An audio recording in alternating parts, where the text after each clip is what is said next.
Quem quer 1000? Eu tenho certeza que você e eu estou aqui para ajudá-lo. Hoje eu vou falar sobre a estrutura do desenvolvimento dissertativo, conforme eu tinha prometido na aula anterior. E eu elegi um tema para falar que é sobre o sistema penitenciário, o caos do sistema penitenciário. Para isso é necessário fazer uma revisãozinha em relação à introdução. A aula passada eu falei sobre a introdução roteiro, em que são necessárias algumas partes, tese, a apresentação do argumento 1 e a apresentação do argumento 2. Vamos recapitular em relação a essa introdução? O tema criado por mim foi exatamente esse, a necessidade de políticas públicas para reverter o caos do sistema penitenciário brasileiro. Aqui eu coloco para vocês a tese, em rosa, com foco na reversão do caos do sistema penitenciário em território nacional, torna-se urgente a necessidade de políticas públicas. Atinente a isso, elemento de conexão, muito importante para a competência 4, falei isso na aula passada. É relevante analisar as causas perpetuadoras do problema, das quais se ressalta a pouca atividade produtiva oferecida aos internos, que é o argumento 1. Além dessa questão, outro elemento de conexão, há ainda a escassez de políticas mais criteriosas para a separação dos presos conforme níveis de periculosidade. Argumento 2 de azulzinho aí. Partindo dessa introdução, em que o argumento 1 será sobre a escassez de atividade produtiva oferecida ao preso, que é um problema, porque ao sair de lá ele fica realmente abandonado, esse sistema de ressocialização se torna falho. Ainda a gente tem a questão da separação, que não há critérios para essa separação, muito em razão da questão estrutural. Chegamos ao desenvolvimento dissertativo. Na minha aula 1, eu deixei muito claro para vocês que a minha estrutura dissertativa se compõe de 4 partes. Ideia central ou tópico frasal, e eu disse que eu gosto muito da palavra ideia central. Análise, que é a sua opinião, mas nunca em primeira pessoa do singular e nem do plural, você prometeu para mim, hein? Nem do plural. A questão do repertório, que é aquilo que não é seu, é aquilo que você busca de outro texto, é uma fonte que você busca em outro local, um dado estatístico, um dado histórico, um argumento de autoridade, alguém muito renomado disse algo a respeito daquela situação. E por fim, a conclusão do parágrafo. Então, vamos para o início, a ideia central. O que seria a ideia central? Bom, se no meu argumento eu vou falar sobre a questão da escassez de trabalho oferecida ao encarcerado naquele momento, no momento que ele está em cumprimento de pena, é muito interessante que no meu primeiro período eu deixe claro para o leitor de que vou tratar a respeito deste assunto. Muitos me perguntam assim, ora professora, praticamente repetiu o que eu falei lá no argumento 1? Sim, não é cópia. É você reescrever de uma forma mais completa aquilo que você apresentou lá no argumento 1. Vem comigo. Recapitulando então comigo, pouca oferta de trabalho dentro dos presídios. Então, olha a ideia central. Em boa parte dos presídios brasileiros, eu não posso dizer que são todos, cuidado, nunca são todos. As políticas de ressocialização voltadas à capacitação laboral do recluso, para não ficar repetindo preso, são insuficientes. A análise é aquilo que é meu. Como é que eu analiso essa situação da falta de labor, de atividade laboral, de trabalho dentro do sistema penitenciário? Não pode ser aquela coisinha, tá? É bom, é ruim, nada disso. Tem que ser algo mais maduro. E onde que eu consigo essa maturidade? Por meio da leitura. Leu, foi lá para a internet, o Google geralmente é o que me responde muitas vezes muitas das minhas dúvidas. Leu lá algo de um especialista, ou não necessariamente de um especialista, mas o próprio colunista, você reescreve aquilo ali conforme o seu pensamento. Aquilo ali você já está formando a sua análise, que é uma espécie de opinião. Muitas vezes em sala de aula eu falo, é a sua opinião, mas eu tenho muito medo de falar opinião, porque às vezes o aluno confunde isso com a primeira pessoa do singular, então tem que tomar muito cuidado com isso. A análise é aquilo que é seu.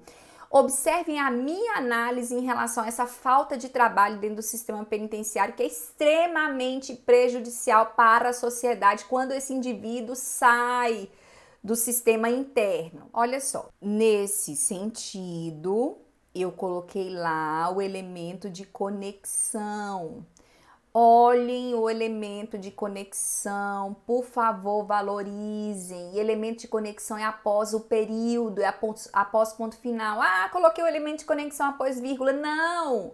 A competência 4 é após ponto final. Final de período é ponto final, não é vírgula. Nesse sentido, essa situação colabora para a produção de excluídos, pois o ócio, ao cegar a comunidade carcerária quanto à capacitação das próprias habilidades, impacta em um mercado seletivo a ser enfrentado após o cumprimento da pena. Óbvio, pessoal! Se esse indivíduo sai de lá, ele não sabe o que fazer, ele não tem potencial para fazer alguma atividade, porque ele não foi treinado para isso, ele vai ser excluído novamente dessa sociedade, possivelmente os índices de reincidência vão crescer.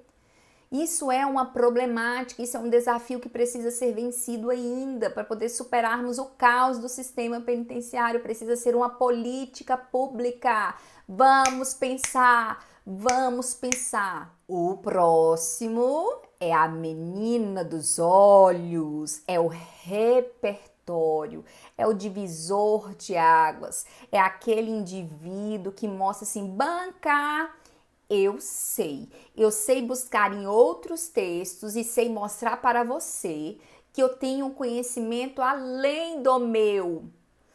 E onde foi que eu fui buscar? Eu nasci com esse conhecimento? Evidentemente que não. Eu busquei em fontes, pesquisando no Google, eu descobri sobre a Lei de Execução Penal, que diz que é obrigação do Estado conceder trabalho a esse indivíduo que está encarcerado, com a possível remuneração que não chega a ser um salário mínimo, mas é muito importante, a gente sabe que há um descumprimento em relação a isso. Trouxe isso para a minha redação como repertório.